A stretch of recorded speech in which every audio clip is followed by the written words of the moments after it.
What do you want, Layla? Today, I just want to take a step back and really appreciate Tesla's advancements with vision-based autopilot and just how the system can see things and identify things so accurately that it's just like you become so used to it, but it's just so incredible. And then to think that it doesn't even render everything that it's actually seeing.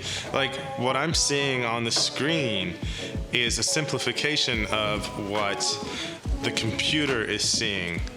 And when you take a step back and think about that, that's pretty remarkable. Like, it's wild. And it's something that we've become so accustomed to that we sometimes take for granted. So today I'm gonna kind of go through that and just take you guys along and show you how remarkable it is. Let's go.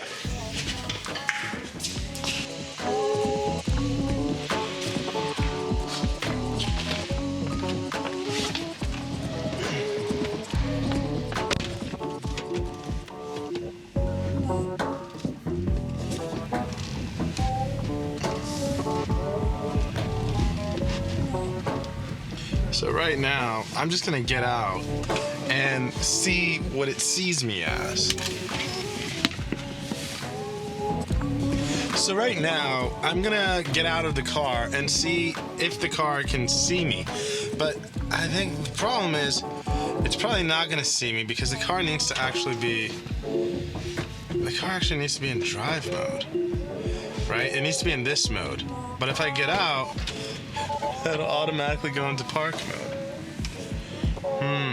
Interesting. This is an interesting dilemma.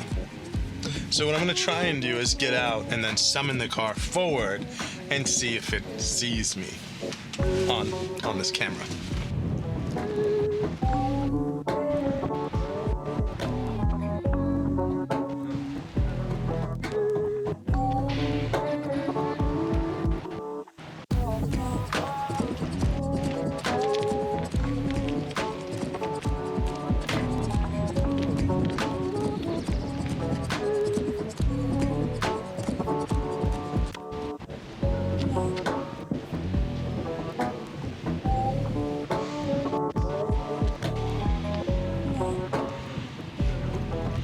Proximity sensors covered. What?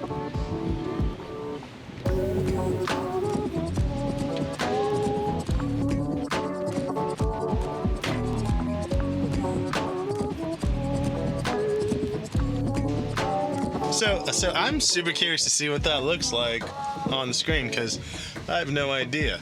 But let's just go for a drive and I'm gonna point out some things that are like pretty awesome. Let's go to the local supercharger station. I need to charge anyways. And at the same time, I can point out some things. So look, it sees the stop right here, right? But there's no stop sign.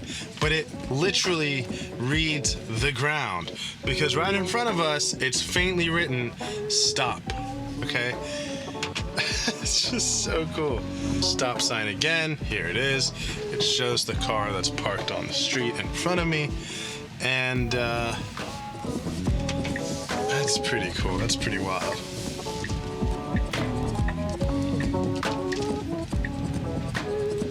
Another stop sign. Sees the cones over there. So saw that person sitting over there.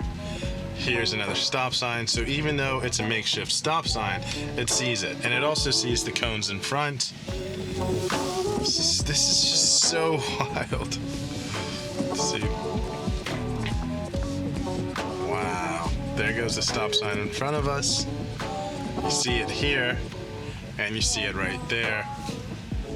So this is gonna be interesting. We're gonna go over some train tracks, and I don't know if it can,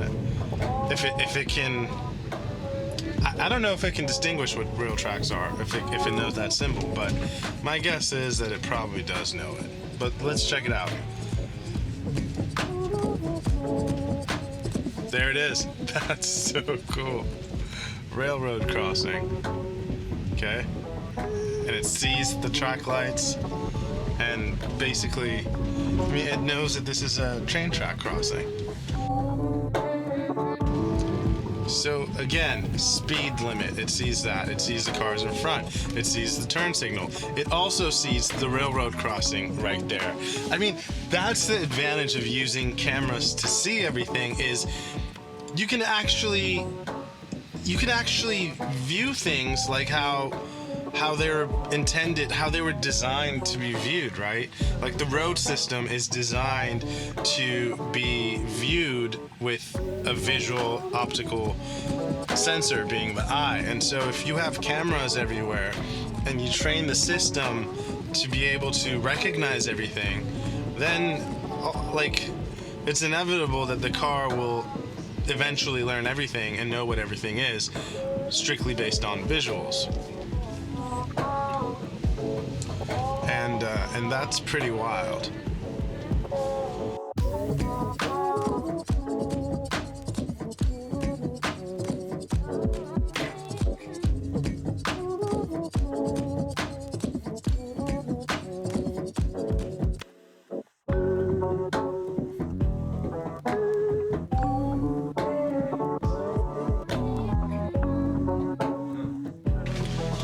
I'm just like so genuinely impressed by this technology, and you know, a lot of times I take it for granted because it just works so flawlessly, and you just get used to it because it's so familiar. But really, it's just like, it's like magic. I mean, it's like, how is it that the car can see things and classify things and just like work so well, like, and it continuously gets better. Like the driving gets better. It learns. It applies what it learns. Like I remember like there was a time where it couldn't do this certain fork in the road, and when it was able to finally do it, it made me kind of emotional. I felt like I taught my dog a new trick. Like it's so wild. Now, I'm not saying the system is perfect, but it's pretty close. Like, I want to say it's like 99.95% there, maybe 99.1%. I don't really know the numbers. I just know that on the freeway, it's like magic. And on the streets, even though I don't have FSD, it still is able to see everything and properly define everything. Like, it properly classifies everything. So that gives me a lot of confidence and hope in the future of full self-driving. And I just kind of wanted to shine a light on that and highlight this amazing feature, this amazing capability, and this amazing advancement that the brilliant minds at Tesla have made that kind of goes unappreciated by the general public. But this technology is going to literally change the way of mobility, the way that everyone will get around, and it'll enable people that can't physically drive right now to be able to be independent and drive and get around. So I'm super thrilled, and I just wanted to share that with you. So thank you so much for tuning in. If you like this video, please gently tap that like button, and I'll see you tomorrow.